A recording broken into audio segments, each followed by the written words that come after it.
Hare Krishna and good morning all of you.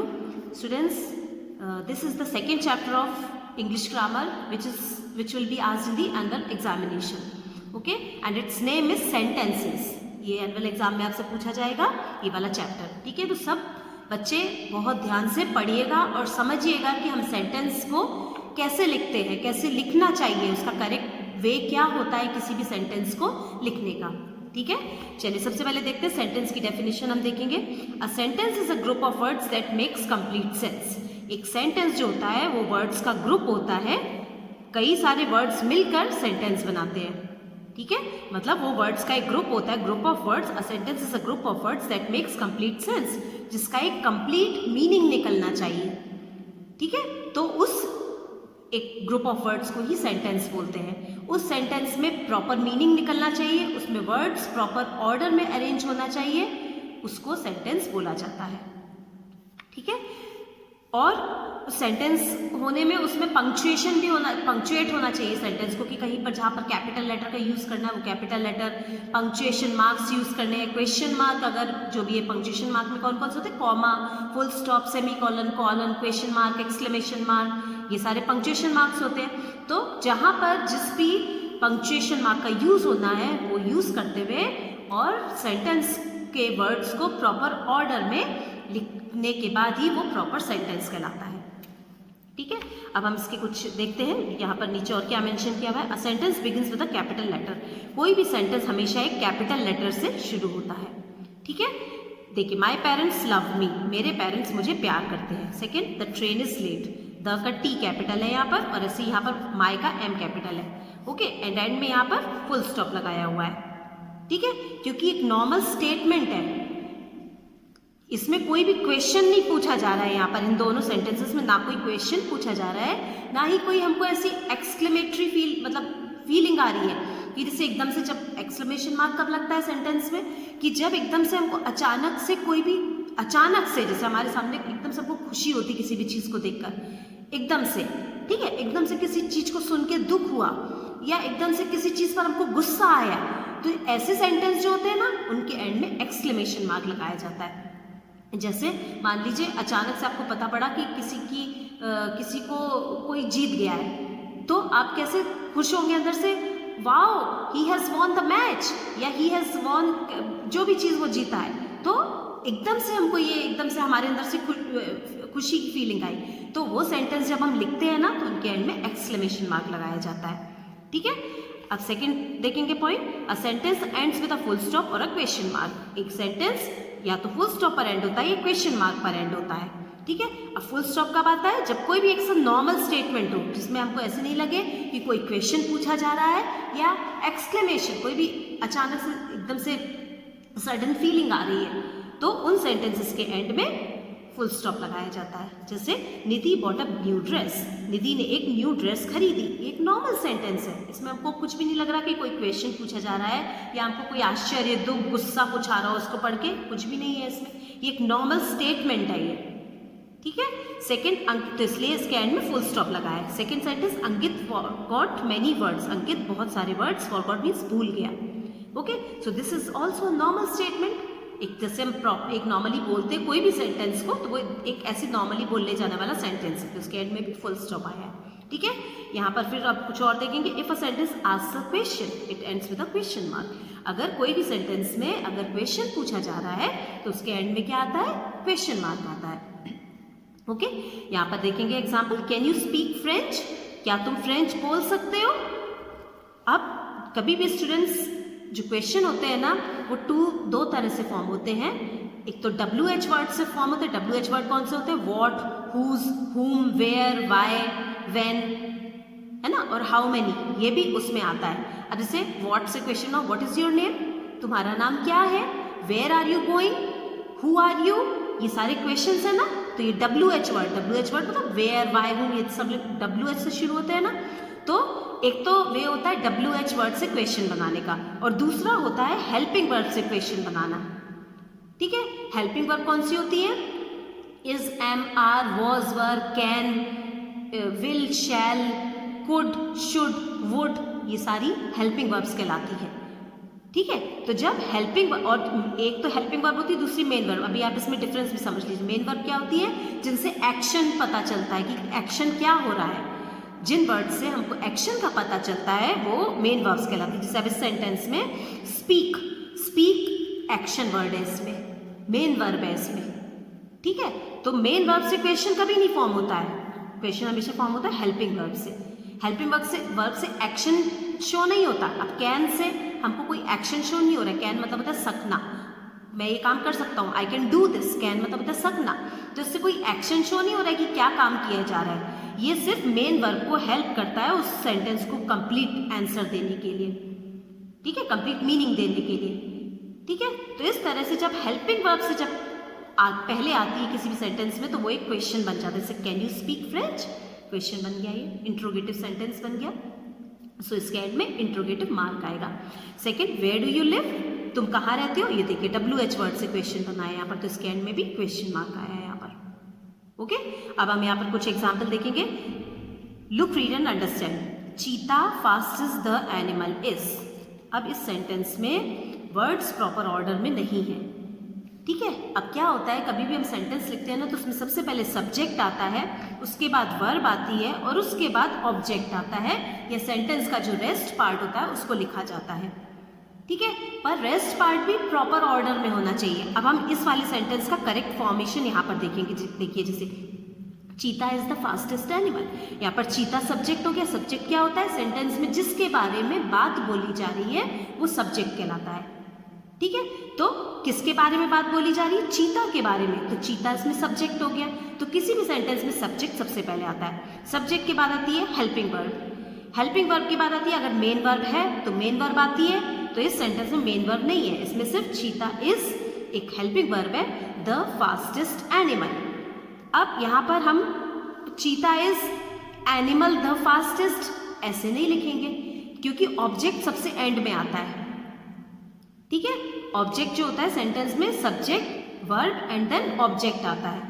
तो object के पहले अगर हमको कुछ लिखना है तो वो ऑर्डर भी हमको पता होना चाहिए कि किस तरह से हमको लिखना है। तो अगर हम लिख देते कि चीता इज एनिमल द फास्टेस्ट, तो ये रॉन्ग हो जाता है ये चीज।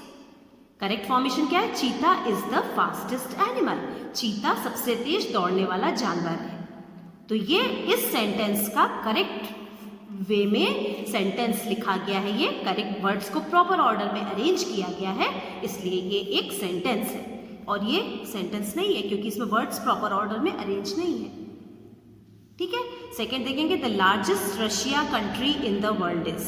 अब इसके एक एक वर्ड का मीनिंग हम देखते हैं। लार्जेस्ट मीन सबसे बड़ी, रशिया मीन्स रूस जो कंट्री है, कंट्री मतलब देश, वर्ल्ड मतलब संसार, इज मतलब है, इन मतलब में। तो इससे हम बना सकते हैं कि रशिया संसार में सबसे बड़ी कंट्री है। तो सब्जेक्ट क्या हुआ इसमें, रशिया। किसके बारे में बात हो रही है, रशिया के बारे में बात हो रही है। तो Russia is the largest country in the world. Russia के बाद वर्ब आ गई, helping verb, is the largest country in the world, ठीक है। तो वर्ड्स सबसे पहले सब्जेक्ट हो गया, वर्ब हो गया, और ये ऑब्जेक्ट आ गया यहाँ पर वर्ल्ड, ठीक है। तो इस तरह से जब हम प्रैक्टिस करते हैं ना, तो हमको सेंटेंस का करेक्ट फॉर्मेशन भी पता लगता है करने के लिए, कि सबसे मेन होता है कि सबसे पहले सब्जेक्ट आता है, देन वर्ब आती है, एंड देन बाकी का उसका रेस्ट पार्ट आता है सेंटेंस का, ओके। अब देखेंगे third sentence, the China largest has population. China सबसे ज्यादा, हैज मतलब होना, पॉपुलेशन मीन्स जनता, जनसंख्या। चाइना सबसे ज्यादा है जनसंख्या, तो हम क्या लिख सकते हैं इसको, चाइना की सबसे ज्यादा जनसंख्या है। तो इसका करेक्ट फॉर्मेशन क्या होगा, China has the largest population. China subject हो गया, किसके बारे में बात हो रही है, चाइना के बारे में बात हो रही है। China has the largest population, ठीक है। चाइना का C कैपिटल लिखेंगे क्योंकि ये फर्स्ट लेटर भी है सेंटेंस का और प्रॉपर नाउन भी है। तो हमेशा ये तो हमको पता ही कि हम फर्स्ट लेटर हमेशा सेंटेंस का कैपिटल लिखा जाता है, जो कि अभी हमने पढ़ा। China has the largest population, ये करेक्ट फॉर्म है, ये नहीं है the China largest has population, क्योंकि इसमें सब्जेक्ट देन वर्ब और उसके बाद rest part of the sentence आया, जिसको भी प्रॉपर ऑर्डर में लिखा गया है। तो China has the largest population, ये करेक्ट फॉर्म है सेंटेंस का। तो ये एक सेंटेंस हुआ, क्लियर हुआ आप लोगों को। अब हम इसकी कुछ एक्सरसाइज करेंगे। Practice time 2.1 tick the sentences that make a complete sense. अब जो प्रॉपर सेंटेंस है उन पर हमको राइट टिक करना है और जो सेंटेंस नहीं है उन पर रॉन्ग टिक करेंगे। ओके, पहले देखेंगे Ashoka was a great king, this is a sentence, so इस पर हम राइट टिक करेंगे because subject and then verb and then rest part of the sentence proper order में। A great king object end में आ गया यहाँ पर, और कैसा किंग था, ग्रेट किंग था वो। तो क्वालिटी जो है वो ऑब्जेक्ट के पहले लिखी जाएगी, और ऑब्जेक्ट भी जो होता है ना सेंटेंस में स्टूडेंट्स, वो कोई भी नाउन या प्रोनाउन होता है। ऑब्जेक्ट कभी भी एडजेक्टिव, एडवर्ब ये सब ऑब्जेक्ट नहीं होते। ऑब्जेक्ट का मतलब होता है नाउन या प्रोनाउन, ठीक है। सब्जेक्ट भी नाउन या प्रोनाउन होता है और ऑब्जेक्ट भी नाउन या प्रोनाउन होता है। Okay, second sentence, 2 October was born on Mahatma Gandhi. अब इसमें किसके बारे में बात हो रही है कि 2 October was born on Mahatma Gandhi, Mahatma Gandhi के बारे में बात हो रही है, तो इनको सबसे पहले होना चाहिए था, जो कि नहीं है, सो this is not a proper sentence. Third, well is a mammal, well एक मैमल है। ओके, सो वेल यहाँ पर सब्जेक्ट हो गया एंड देन वर्ब आ गई एंड देन ऑब्जेक्ट आ गया, so this is a proper sentence, so हम इस पर राइट टिक करेंगे। फोर्थ सेंटेंस देखते हैं, Kohli is the best captain, Kohli सबसे अच्छा captain, so Kohli subject then verb and then object आ गया यहाँ पर। कैसा कैप्टन ऑब्जेक्ट हो गया और कैसा कैप्टन है, बेस्ट कैप्टन है, Kohli is the best captain. Okay, so यहाँ पर राइट टिक होगा। तब ये सुपरलेटिव डिग्री है, गुड बेटर बेस्ट, और जो एडजेक्टिव की सुपरलेटिव डिग्री है, और ये हमको पता है कि सुपरलेटिव डिग्री के पहले हमेशा द आर्टिकल का यूज होता है, ठीक है। तो कभी भी अगर ये जम्बल्ड सेंटेंस आ जाए तो आप समझिए कि कोहली सब्जेक्ट हो गया, उसके बाद वर्ब एंड देन बेस्ट के पहले द आएगा एंड देन कैप्टन। कोई भी सुपरलेटिव डिग्री के पहले द आर्टिकल का यूज होता है, ठीक है। उसके बाद फिफ्थ सेंटेंस देखेंगे, celebrate with teachers day 5 September on, मनाते हैं हम टीचर्स डे 5 सितंबर पर। तो ये सही है क्या, बिल्कुल सही नहीं है। इसका करेक्ट क्या होगा कि हम टीचर्स डे 5 सितंबर को मनाते हैं, we celebrate teachers day on 5 September. Subject हो जाता है यहाँ पर वी, कौन मनाता है, हम मनाते हैं, ठीक है। तो ये रॉन्ग है, तो हम इसको रॉन्ग करेंगे। Sixth, Narendra Modi is the best prime minister, Narendra Modi सबसे अच्छे प्राइम मिनिस्टर है, नरेंद्र मोदी सब्जेक्ट हो गया and then verb and then यहाँ पर ये आ गया, तो ऑब्जेक्ट आ गया, और ऑब्जेक्ट के बाद पहले कैसे प्राइम मिनिस्टर है, बेस्ट प्राइम मिनिस्टर, और बेस्ट के पहले द आर्टिकल, ठीक है, ये करेक्ट है, राइट टिक करेंगे इस पर हम। सेवेंथ, क्रॉस आवर पॉपुलेशन 1 अरब, क्रॉस हमारी पॉपुलेशन जनसंख्या 1 अरब, ये सही लग रहा है क्या, नहीं लग रहा, मतलब हमारी जनसंख्या 1 अरब को क्रॉस कर गई है, तो इसमें सब्जेक्ट क्या है, our population, our population cross 1 अरब, ठीक है। तो इसमें आवर पॉपुलेशन सब्जेक्ट होता, क्रॉस वर्ब होती, तो आवर पॉपुलेशन के बाद क्रॉस आ जाता एंड देन 1 अरब। सो ये करेक्ट फॉर्म में नहीं लिखा हुआ, तो इसको हम रॉन्ग टिक करेंगे। क्लियर। अब next exercise, arrange these word so that they make sentence, don't add any new word, ठीक है। आपको क्या करना है, ये वर्ड्स जो है ये इनके प्रॉपर ऑर्डर में नहीं लिखे हुए, आपको क्या करना है, अरेंज करना है इन वर्ड्स को, arrange these words so that they make sentence, जिससे ये प्रॉपर सेंटेंस बन जाए। Don't add any new word, कोई भी नया वर्ड अपनी तरफ से ऐड नहीं करना है, और ना ही इन वर्ड्स में से कोई भी वर्ड छूटना चाहिए आपका। वर्ड्स पूरे आने चाहिए बट प्रॉपर ऑर्डर में होना चाहिए उनको, ठीक है। फर्स्ट सेंटेंस हम देखेंगे, nest build on trees birds, घोंसला बनाती है पर पेड़ों चिड़िया, ठीक है। अब इसके किसके बारे में बात हो रही है, आप थोड़ा सा इसको ट्रांसलेट करके देखिए कि चिड़िया पेड़ों पर घोंसला बनाती है, तो सब्जेक्ट क्या हुआ इसमें, बर्ड्स, बर्ड्स के बाद वर्ब आ जाएगी, सब्जेक्ट के बाद verb, birds build nest on trees, object हो गया, और क्या बनाती है वो, नेस्ट ऑन ट्रीज, किस पर बनाती है, ऑन ट्रीज। ये करेक्ट फॉर्म हो गया सेंटेंस का, ठीक है। सेकेंड सेंटेंस देखेंगे, fly birds can fast very, fly मतलब होता है उड़ना, बर्ड्स मतलब चिड़िया, प्लूरल वर्ड प्लूरल है ये बर्ड का, कैन मतलब सकना, फास्ट मतलब तेज, वेरी मतलब बहुत, तो चिड़िया बहुत तेज उड़ सकती है, इसका बनेगा, तो सब्जेक्ट हुआ बर्ड्स, जबकि यहाँ पर फ्लाई वर्ब पहले दे दिए, तो इसमें आपको करेक्ट क्या होगा, बर्ड्स के बाद सब्जेक्ट आएगा, वो सॉरी वर्ब आएगा। तो वर्ब में मैंने बताया था कि सबसे पहले अगर हेल्पिंग वर्ब है सेंटेंस में तो हेल्पिंग वर्ब आती है, और उसके बाद मेन वर्ब लिखी जाती है। तो हेल्पिंग वर्ब है यहाँ पर कैन, और फ्लाई है मेन वर्ब, क्योंकि इससे हमको पता लग रहा है कि उड़ने का एक्शन हो रहा है, क्या काम हो रहा है, उड़ने का काम हो रहा है। So birds can fly very fast.